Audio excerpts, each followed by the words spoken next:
August 1940. The sky above the English Channel is a bruised canvas of contrails and smoke. At 15,000 feet, the air is thin and freezing. But inside the cockpit of a Supermarine Spitfire, the heat is suffocating. The pilot, a 20-year-old flight sergeant, wrestles with the controls, the vibration of the Rolls-Royce Merlin engine rattling his teeth. Ahead, a German Messerschmitt Bf 109 rolls and dives violently toward the sea, a desperate negative G escape maneuver. The British pilot reacts instantly, shoving his control stick forward to follow the kill. But he doesn't follow. Instead, the roar of the Merlin engine is strangled into silence. A thick plume of black smoke erupts from the exhaust. The propeller windmills uselessly against the slipstream. For 3 terrifying seconds, the aircraft is a dead weight, floating in the crosshairs of the enemy wingman diving from above. This is not a mechanical failure born of damage. It is a fatal flaw built into the very heart of Britain's greatest defender. A flaw that is killing the Royal Air Force's best, one stalled engine at a time. The summer of 1940 did not bring warmth to the British Isles. It brought the chilling certainty of invasion. France had fallen in just 6 weeks. Its formidable armies swept aside by the relentless mechanized efficiency of the Wehrmacht. The British Expeditionary Force had barely escaped Dunkirk, leaving behind their heavy equipment, their tanks, and their artillery on the beaches. Now only 20-odd miles of water, the English Channel separated the United Kingdom from a Nazi empire that stretched from the Arctic Circle to the Spanish border. Hermann Goering, the flamboyant commander of the Luftwaffe, had promised Hitler that the Royal Air Force would be swept from the skies in days, paving the way for Operation Sea Lion, the amphibious invasion of Britain. To make good on this promise, he unleashed 3 air fleets, comprising thousands of bombers and fighters. Against this armada stood the fighter command of the RAF, a thin blue line of Hurricanes and Spitfires, piloted by young men who were often sent into combat with fewer than 10 hours on their specific aircraft types. At the center of this defense was the Rolls-Royce Merlin engine. It was a masterpiece of mechanical engineering, a 27-liter V12 beast capable of generating over 1,000 horsepower. It was the heart of the Spitfire and the Hurricane, giving them the speed and climb rate to challenge the German raiders. The Merlin was liquid-cooled, streamlined, and fiercely powerful. To the British public, the roar of a Merlin overhead was the sound of hope. But to the mechanics and the pilots who flew them, the engine harbored a dangerous secret, a design choice that belonged to a bygone era of biplanes and gentlemanly flying, not the vicious 3-dimensional acrobatics of modern dogfighting. The issue lay within the fuel delivery system.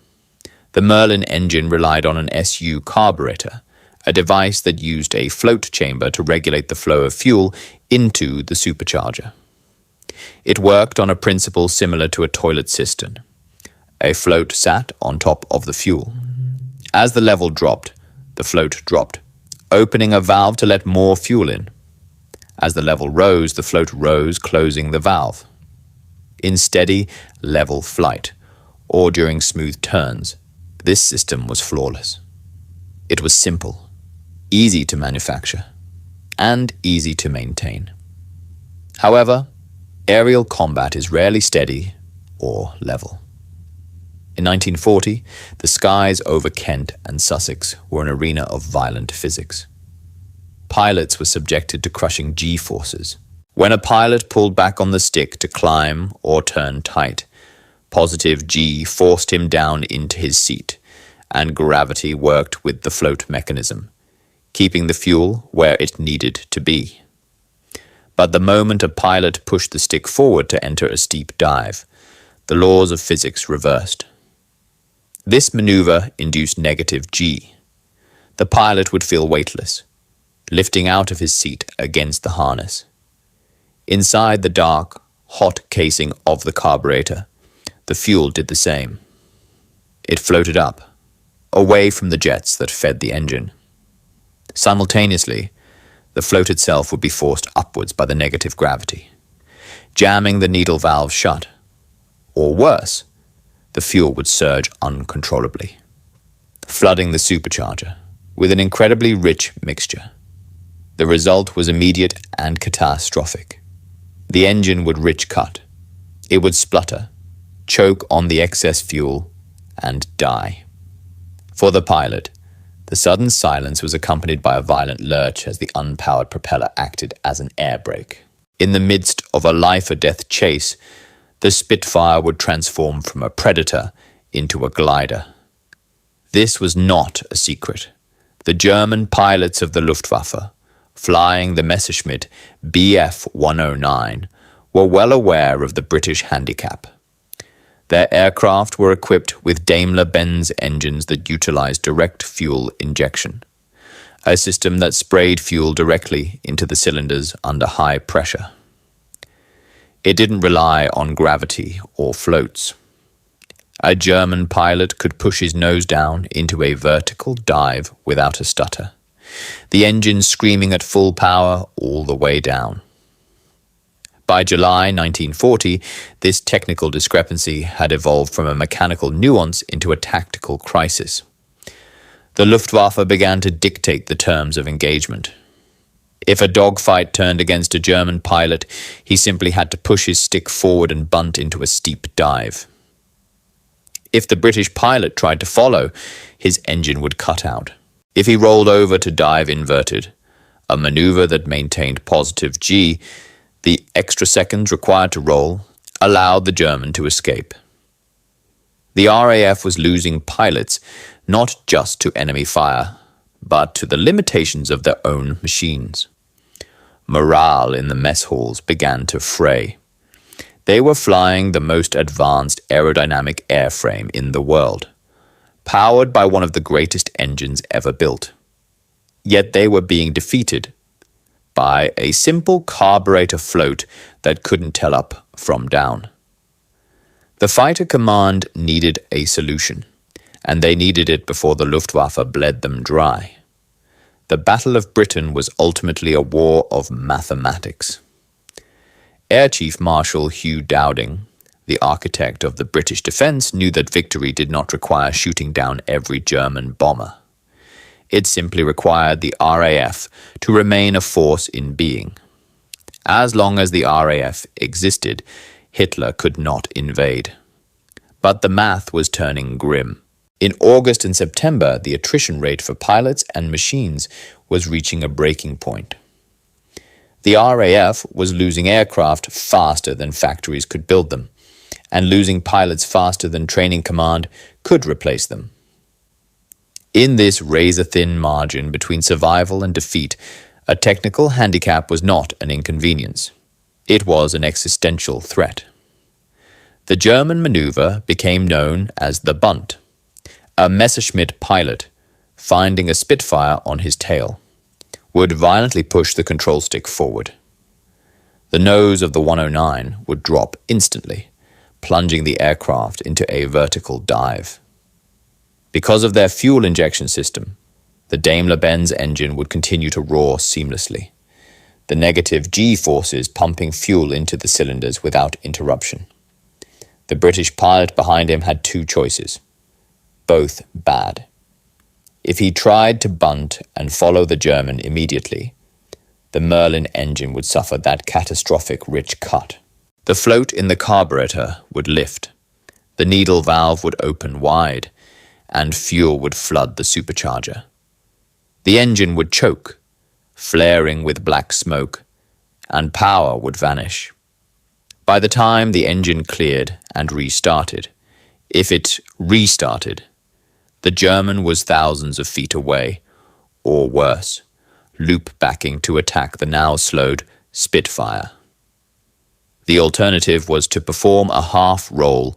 The British pilot would have to flip his plane upside down and pull back on the stick to dive. This kept positive G-force on the airframe, keeping the fuel seated in the carburetor. But this maneuver took time. It took perhaps 3 or 4 seconds to roll and pull. 3 or 4 seconds where the German aircraft was accelerating away in a straight line. In aerial combat, 3 seconds is an eternity. It is the difference between a kill and a loss. The Air Ministry was frantic.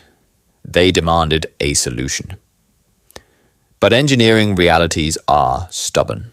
The obvious answer was to design a fuel injection system for the Merlin, mirroring the German technology. But retooling the massive Rolls-Royce factories at Derby and Crewe to manufacture an entirely new fuel delivery system would take months, perhaps a year. It would require stopping production of the current engines, a pause that would effectively hand air superiority to the Luftwaffe.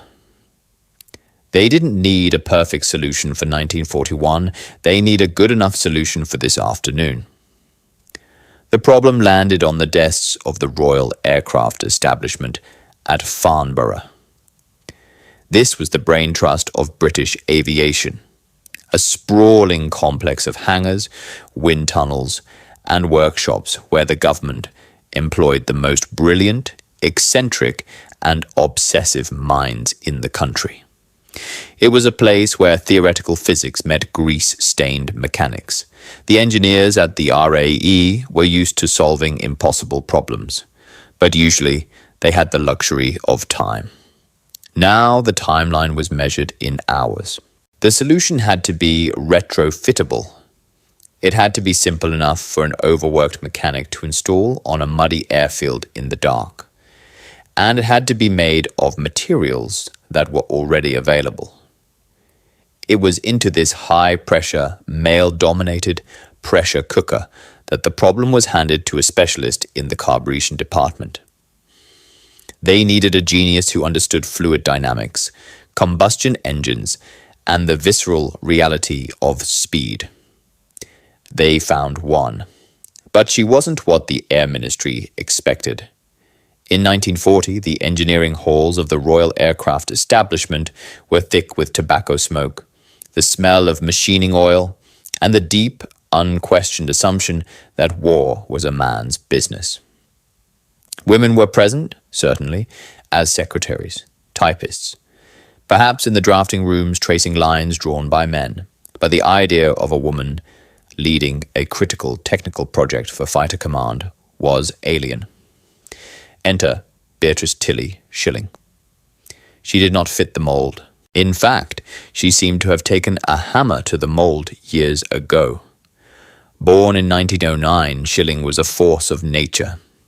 By the age of 14, she was buying tools instead of dolls. By her 20s, she was racing motorcycles at Brooklands, one of the most dangerous tracks in the world. She wasn't just a rider. She was a mechanic who tuned her own machines. She lapped the Brooklyn circuit at over 100 miles per hour on a Norton motorcycle she had modified herself, earning her the Gold Star, an accolade few men ever achieved. Her academic prowess was equally formidable. She held a master's degree in electrical engineering from the University of Manchester, graduating in 1932, a time when female engineering students were often viewed as novelties rather than serious candidates. She was recruited by the RAE, not as a token, but because her understanding of thermodynamics and engine cooling was unmatched. Yet, despite her credentials, she faced the silent, grinding friction of institutional sexism. She was known to be blunt, suffering no fools. She refused to sugarcoat her findings for the brass. In a hierarchy built on rank and decorum, Tilly Shilling was a wrench in the gears. She wore practical clothes. Her hands were often stained with grease, and she spoke the language of engines better than the men who designed them. When the reports of the Merlin's ridge cut began flooding in from the squadrons, the problem was tossed to her section. It was a poisoned chalice. The greatest minds at Rolls-Royce were struggling with it. The solution required balancing delicate fluid dynamics with the brutal chaos of combat flying. The angle here is not just technical, it is cultural. Shilling wasn't just fighting the laws of physics. She was fighting the perception that she couldn't possibly understand what a combat pilot needed. She wasn't a pilot. She had never been in a dogfight. How could she solve a problem that only manifested when a man was diving for his life at 400 miles per hour? Her approach was radically pragmatic. While other engineers were drafting complex blueprints for new pressurized fuel systems, designs that were elegant but impossible to build quickly, Shilling looked at the carburetor and asked a simpler question. "We don't need to stop the fuel from moving completely," she reasoned. "We just need to stop it from flooding the engine for the few seconds the dive lasts." She understood that the ridge cut was caused by a massive surge of fuel. It was a volume problem. If you could restrict the volume of fuel that could pass through the fuel line during that moment of negative gravity, the engine wouldn't flood. It might run a bit lean, but it wouldn't die. It was an insight born of her racing days. On a motorcycle, you strip away everything that isn't essential. You don't add complex pumps if a simple restrictor will do. You fix the problem with what you have in your pocket.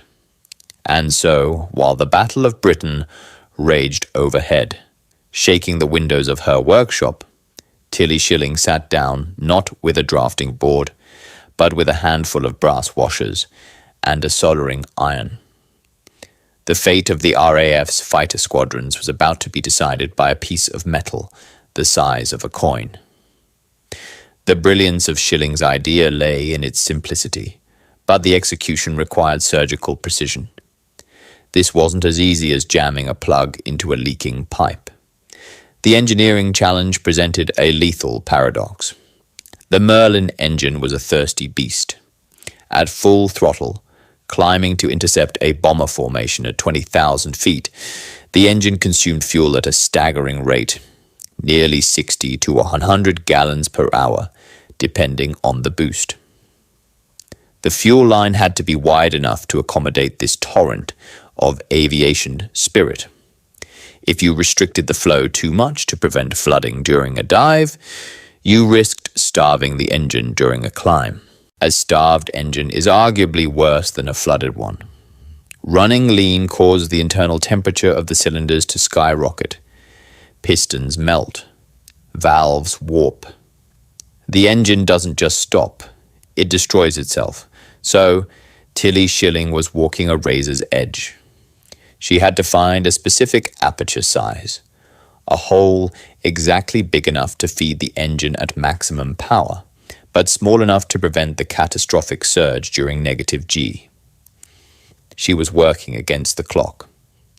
Every day the solution was delayed.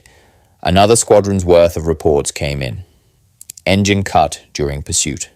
Lost visual on 109 after stall. Pilot failed to return.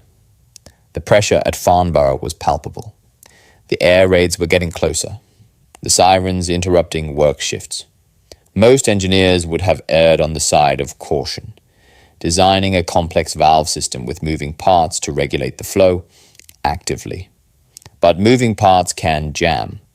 They can freeze at altitude. They take weeks to machine.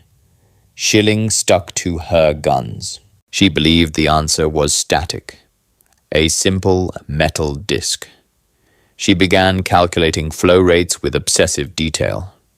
She modeled the pressure of the fuel pump against the resistance of the line. She calculated the viscosity of the fuel at different temperatures.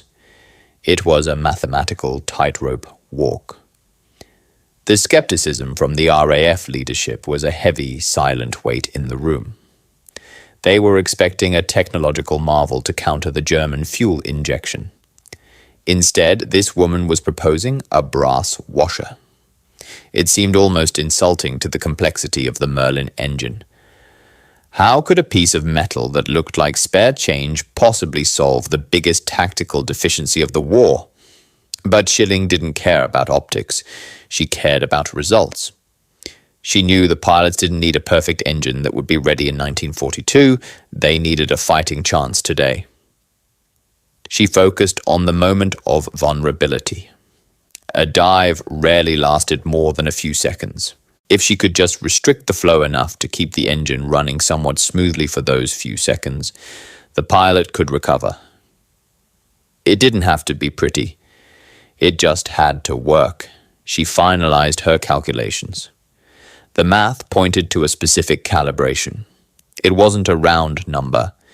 It was a precise, scientifically derived dimension. She moved from the chalkboard to the workbench. She took a standard brass olive, a small ring-like component used in plumbing joints, and brazed a flat washer onto it.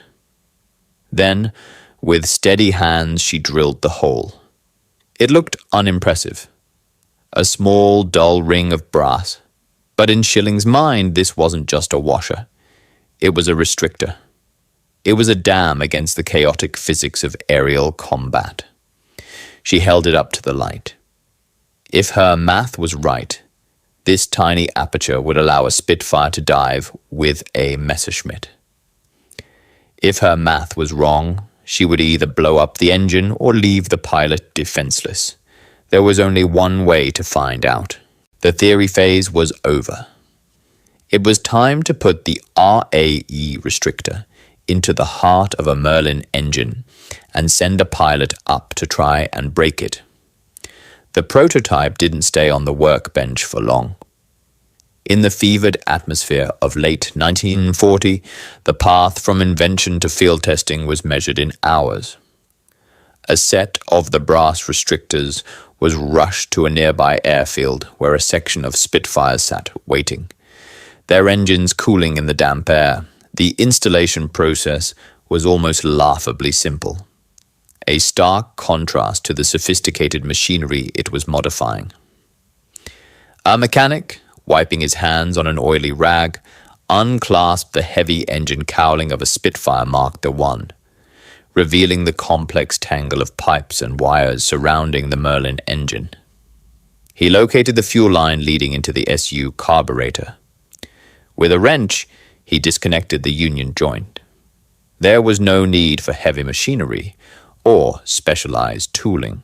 The mechanic simply took Shilling's brass washer, now officially dubbed the RAE restrictor, and slipped it into the fuel line. It fit perfectly. He tightened the nut, reconnecting the line. The entire operation took less time than refueling the aircraft. But the true test wasn't on the ground. It was at 15,000 feet. A test pilot climbed into the cockpit. He was briefed on the specific nature of the modification. His orders were counterintuitive. Fly the aircraft, climb to combat altitude, and then deliberately perform the maneuver that every RAF pilot had learned to dread. He was to simulate a hard combat dive. He was to try and stall the engine. The Merlin roared to life, spitting blue flame from the exhaust stacks. The Spitfire taxied out, bouncing over the grass, and lifted into the grey sky. On the ground, Shilling and the RA team waited. They knew the physics. They knew the flow rates. But they also knew that theoretical fluid dynamics rarely survived contact with the violent reality of a vibrating, overheated engine in freefall. If the restrictor was too small, the engine would starve and overheat on the climb. If it was too big, the cutout would persist, and the mission would be a failure. The pilot leveled off high above the cloud layer. He checked his instruments. Oil pressure good. Radiator temperature stable. The engine was singing its usual throaty song. He radioed his intent. Then he gripped the stick. In a standard Spitfire, this was the moment of hesitation. The muscle memory of every British pilot screamed that pushing the stick forward meant silence and danger. But he had to trust the math of a woman he had likely never met. He took a breath, gritted his teeth, and shoved the control column violently forward. The nose of the Spitfire dropped like a stone. The horizon vanished, replaced by the rushing patchwork of the English countryside below. The pilot floated up against his harness, the negative G-forces turning his stomach. Inside the carburetor, the fuel floated up, trying to flood the supercharger. The ground team watched the sky, waiting for the telltale pop and silence. They waited for the black smoke. There was no silence. As the Spitfire plunged earthward, negative gravity washing over the airframe, the Merlin engine did not choke. It did not splutter into a dead stall. Instead, it continued to scream. It wasn't the silky smooth hum of a modern jet. It was a rough, aggressive roar. The engine hesitated for a fraction of a second. A hiccup in the rhythm as the fuel mixture leaned out slightly against the restriction. But the fire in the cylinders stayed lit. The propeller kept biting the air. The power was there.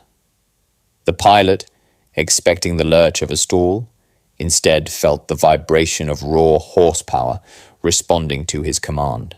He kept the nose down, picking up immense speed, mimicking the escape profile of a German fighter. Then, bottoming out the dive, he hauled back on the stick. Positive G returned. The fuel settled. The engine smoothed out instantly, howling back to full pitch as the Spitfire arced back up toward the sun. He had done the impossible. He had bunted a Spitfire without killing the engine. Back on the ground, the data confirmed what the pilot's survival proved. The restrictor worked. By physically limiting the amount of fuel that could rush into the carburetor during that critical moment of weightlessness, Shilling had prevented the flooding that caused the rich cut. The solution was imperfect. The engine still ran slightly rough during the negative G moment, but in war, imperfect is often the difference between life and death. The cut was gone. The stall was gone. The dangerous vulnerability that the Luftwaffe had exploited for months had been neutralized by a simple calculation and a washer. The pilot taxied back in, the canopy sliding open. The report was clear. The aircraft was now combat capable in all three dimensions. The specific calibration of the aperture, precisely calculated by Shilling, allowed enough fuel for full throttle climbing while preventing the surge that killed the engine in a dive. It was a breakthrough of staggering efficiency. No factory retooling. No grounded fleets. No months of pilot retraining. Just a small brass component that could be carried in a pocket and installed in minutes. The news traveled up the chain of command with electric speed. Fighter Command didn't just have a fix, they had a force multiplier. Every Spitfire and Hurricane fitted with this device was suddenly twice as dangerous. The playing field over the channel was about to be leveled, and the Luftwaffe pilots, arrogant in their technical superiority, were about to fly into a trap. The rollout of the RAE restrictor was one of the fastest logistical operations in the history of the Royal Air Force. There were no bureaucratic committees, no slow-moving supply chains. Beatrice Shilling and her team traveled from station to station, personally instructing the mechanics. In other cases, the simple specifications were wired directly to the engineering officers. Take a brass olive, braze a washer, drill to this exact dimension, install. By early 1941, the modification was ubiquitous. It appeared on Spitfires and Hurricanes across the entirety of Fighter Command. The device was officially listed in the manuals as the RAE restrictor, a dry, technical designation for a device that was saving lives daily. However, the pilots and mechanics, young men living in the adrenaline-soaked reality of war, bestowed upon it a more colorful name. With a mix of crude humor and genuine affection, the brass washer became known as Miss Shilling's orifice. It was a moniker that stuck, whispered in mess halls, and shouted over the roar of starting engines. The tactical impact was immediate and visceral. Over the channel, the dynamic of the dogfight shifted overnight. German pilots, accustomed to the predictable behavior of their British counterparts, found themselves in a new and terrifying reality. Consider the perspective of a Luftwaffe Rottenführer, or section leader. In March 1941, he spots a Spitfire on his 6 o'clock. He instinctively performs the maneuver that has saved him a dozen times before. The bunt. He shoves the stick forward, diving vertically, expecting the British engine to choke and the threat to vanish. But as he looks back over his shoulder, the Spitfire is not falling away. It is right there. It is glued to his tail, its propeller blurring, its machine guns winking with muzzle flashes. The safe space of the negative G dive has evaporated. The hunter becomes the hunted.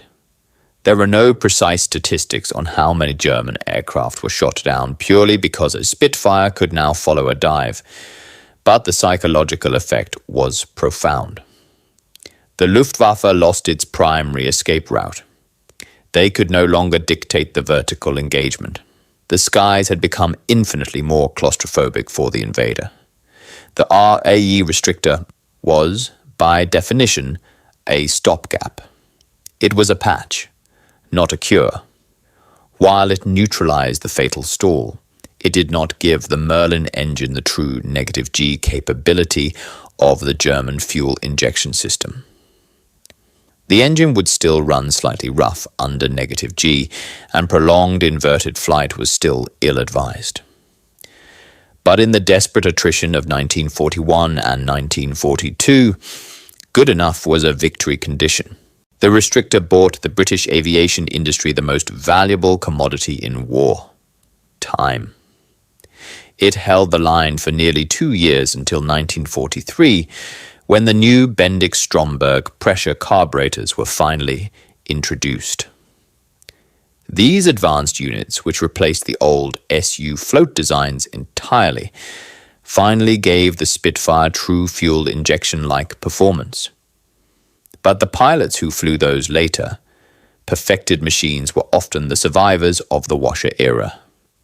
Without Shilling's intervention, hundreds of them would have been lost in the channel, victims of a stalled engine and a merciless enemy. The restrictor didn't just save airframes, it preserved the experience of the veteran pilots who would go on to lead the invasion of Europe. Beatrice Shilling's war did not end with the washer. She remained a formidable presence at the RAE throughout the conflict, turning her intellect to problems of runway friction, cooling systems, and eventually the nascent technology of ramjets and rocket propulsion. In 1948, she was awarded the Order of the British Empire, or OBE, for her services to the war effort. Yet, she remained characteristically grounded. She continued to race cars and motorcycles, often beating her male colleagues on the track, just as she had out-engineered them in the workshop. She retired in 1969, a pioneer who had quietly dismantled the barriers of her time. The legacy of Shilling's penny is not found in a museum display of complex machinery, but in the empty spaces of the casualty lists. It is found in the 300, perhaps 400, pilots who returned to base with a rough-running engine instead of crashing into the sea. It stands as a testament to a specific kind of British wartime engineering, the ability to look at a terrifying, complex, existential threat and solve it with a piece of brass and a drill. History often remembers World War II as a clash of titans, a collision of massive industries, sprawling armies, and weapons of unimaginable power. We analyze the output of factories in Detroit and the Urals. We study the grand strategies of generals and the political will of prime ministers. In this narrative of scale, it is easy to believe that victory is purely a product of volume, that the side with the most tanks, the most planes, and the most money is destined to win. But the story of Beatrice Shilling challenges that assumption. It reminds us that there are moments when the fate of a nation does not hang on a fleet of battleships, but on the diameter of a single hole drilled into a piece of brass no larger than a thumbtack. The RA restrictor was not a weapon of destruction. It was a weapon of pure intellect. It was a refusal to accept that a problem was too hard, or that the solution required too much time. In a system dominated by men who saw war as a contest of strength, Shilling saw it as a problem of flow dynamics. She did not try to reinvent the engine.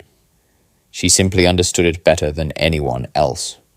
Her legacy serves as a quiet, enduring counterpoint to the chaos of combat. It proves that while courage is essential, it is often ingenuity that allows courage to survive. The 300 pilots who came home because their engines kept running didn't just owe their lives to their own skill. They owed them to a woman in a workshop who knew that sometimes the simplest answer is the only one that works. Wars are fought by millions, but they are often turned by one. And in the dark skies of 1940, victory was secured not just by the roar of the Spitfire, but by the mind of the engineer who kept it flying.